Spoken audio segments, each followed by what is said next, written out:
La sécheresse sévit à Korat et le réservoir Lamtakong ne contient plus que 19% de réserve d'eau. L'inquiétude commence à gagner les autorités et la population, agriculteurs en tête.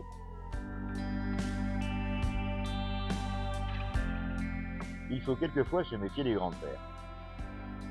Cette scène rocambolesque se passe sur un parking. La suite se passe de commentaires, l'histoire sans parole.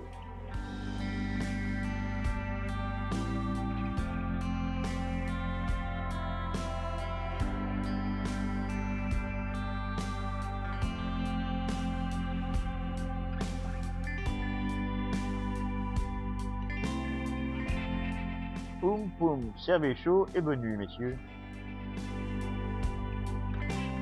Retour de flamme pour les bateaux de pêche thaïlandais. Il y a quelques jours, la marine royale thaïlandaise a arraisonné quelques bateaux de pêche de pays étrangers pêchant dans les eaux du royaume. Elle en a même fait sauter quelques-uns à la dynamite, après avoir évacué l'équipage, bien sûr. Le Cambodge a arraisonné à son tour 3 bateaux thaïlandais, prétextant qu'ils pêchaient dans ses eaux. Le montant de l'amende demandée pour la restitution ressemble plus à une rançon. La marine royale thaïlandaise a commencé à montrer ses dents. Allons-nous assister à une bataille navale entre les deux pays ?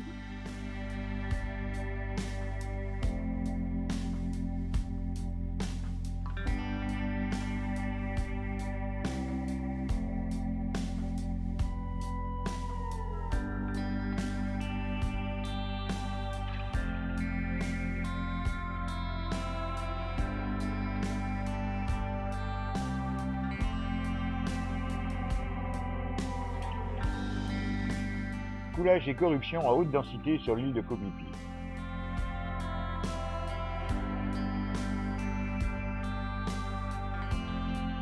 Tout le monde se serre allègrement dans la caisse à pleine main, comme l'a démontré récemment une enquête. Revenu estimé du parc national chaque jour 500 000 bahts, recettes déclarées 80 000 bahts. C'est vraiment la grosse gavade. Le monsieur là nous explique: la recette annuelle en 2013 était de 23 millions de bahts, et alors que le nombre de touristes a doublé en 2014, elle n'était que de 26 millions de bahts, pour un revenu estimé normalement à 50 millions de bahts. Dans un proche avenir, l'équipe dirigeante du parc risque d'avoir de gros soucis. En effet, l'armée est la plus blanche dans tous les secteurs à ce sujet-là. Allez, je laisse défiler quelques images de Phi Phi, qui malgré la déferlante touristique reste une île magnifique.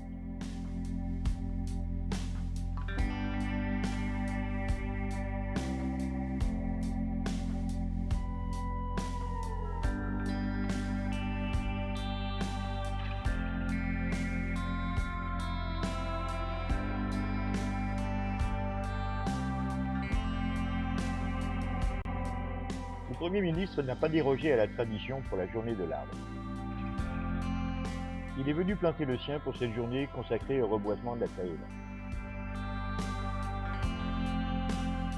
Bûcherons et agriculteurs ont défriché illégalement des millions d'hectares. Plus de 16 tonnes de drogue ont été détruites par les autorités thaïlandaises en présence de plusieurs personnalités. Bon, eux, ce ne sont pas les méchants, hein. Ils représentent la Food and Drug Administration américaine, mais on pourrait s'y tromper quand même. Le look des gardes de sécurité mis en place pour l'événement a fait la joie des photographes et des caméramans. C'est vrai qu'ils ont fière allure.